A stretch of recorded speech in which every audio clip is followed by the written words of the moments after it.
Welcome, today I'm with Huawei Mate 10 Pro and I'll show you how to customize your wall and panels on this device.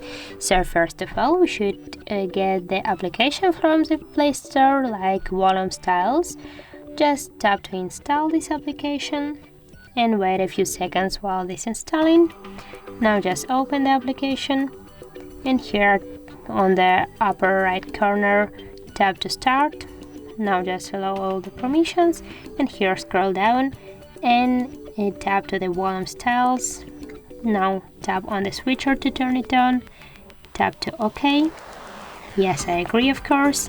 And now we can switch and we can select between different styles. Okay.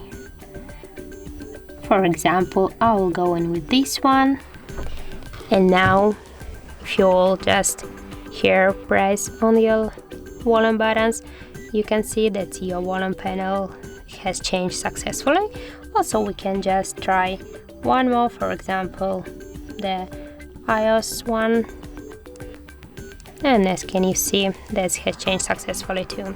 So that's it. If you wanna just stop that, just tap here to stop, and you can see that that's your original wall and panels. So that's it. If you find this video helpful, leave a like, comment and subscribe our channel.